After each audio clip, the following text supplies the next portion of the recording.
నీవు తాగకపోతే నీ ఎంగిలి బ్రతుకుని దేవుడికి ఇస్తే దేవుడు తీసుకుంటాడు.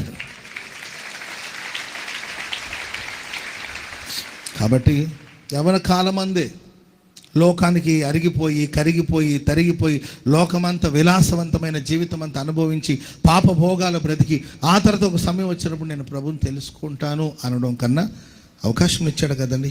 ఒకవేళ ఆ వయసు వరకు సువార్త నేను అందలేదంటే అది వేరే విషయం. సువార్త ప్రకటించబడుతుంది, దేవుడు మరలా మరలా మరలా మరలా మరలా నీతో మాట్లాడుతున్నాడు. ప్రభువుని సమీపించు, సృష్టికర్తను స్మరణలో తెచ్చుకో, అప్పుడు యవనస్తులకి క్షేమం కలుగుతుంది. ఆమెను చెప్పడం గట్టిగా. లేకపోతే ఊరికి యవనస్తుల క్షేమం కొరకు ప్రార్థన చేద్దామని నేను ప్రార్థన చేయడం, మీరేమో యవనస్తులు మీ దారిలో మీరు వెళుతూ ఉండడం, మీరు చేసే పనులు మీరు చేస్తూ ఉండడం, ఫోన్లో మునిగి తేలి ఈదుతూ ఉన్నారనుకోండి. ఫోన్ వాడుకుని తప్పని నేను అనట్లా.